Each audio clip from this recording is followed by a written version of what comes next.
অনেক রিকোয়েস্টের পর আজ আমি শুরু করতে চলেছি আমাদের অরুণাচল ট্যুরের অভিজ্ঞতার প্রথম পর্ব, অর্থাৎ ডে 1-এর আমাদের যা অভিজ্ঞতা হয়েছিল তা আমি সকলের সাথে ভাগ করে নেব।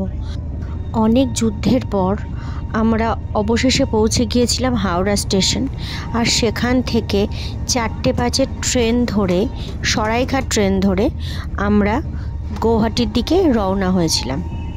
ধনতেরাসের জন্য রাস্তাতে অসম্ভব ভিড় ছিল এবং আমাদের ক্যাব অনেকক্ষণ রাস্তায় আটকে ছিল, যার ফলে আমরা শেষ মুহূর্তেও বুঝতে পারিনি যে আমরা আদৌ ট্রেনটি ধরতে পারবো কি না।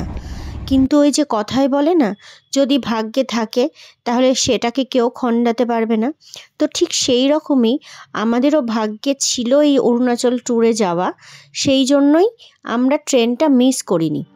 আর যেমন তেমন করেই হোক না কেন আমরা ট্রেনে চড়ে বসেছিলাম। আর তারপর তো অবশ্যই দেখতে পাচ্ছেন যে আমাদের শুরু হয়ে গেছে মজা আর মজা। ট্রেনে চড়ার পরে খাওয়া আর মজা করা, এই দুটো ছাড়া তো আমাদের সত্যি আর কোনো কাজ কিন্তু ওই মুহূর্তে ছিল না। তাই আমরা যেমন খাচ্ছিলাম ঠিক সেরকমভাবে পুরো জার্নিটাকে এনজয় করছিলাম। আর সাথে সাথে আমি তো ভিডিও করছিলাম সবার সাথে শেয়ার করার জন্য।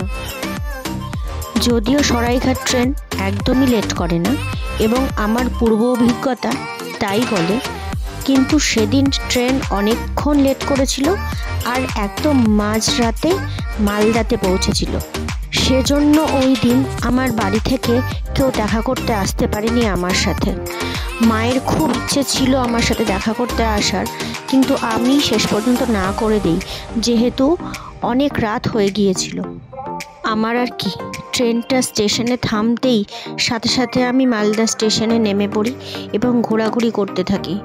নিচে দাঁড়িয়ে কয়েকটা সেলফি তুলে নিয়েই ঝটপট ট্রেনে উঠে পড়লাম, কারণ তখন ট্রেন ছেড়ে দেওয়ার জন্য হুইসেল দিয়ে দিয়েছে। মালদা স্টেশন থেকে ট্রেন ছেড়ে দেওয়ার পরই সোজা গিয়ে নিজের জায়গায় বসে পড়লাম এবং রাতের ডিনারটা সেরে ফেললাম।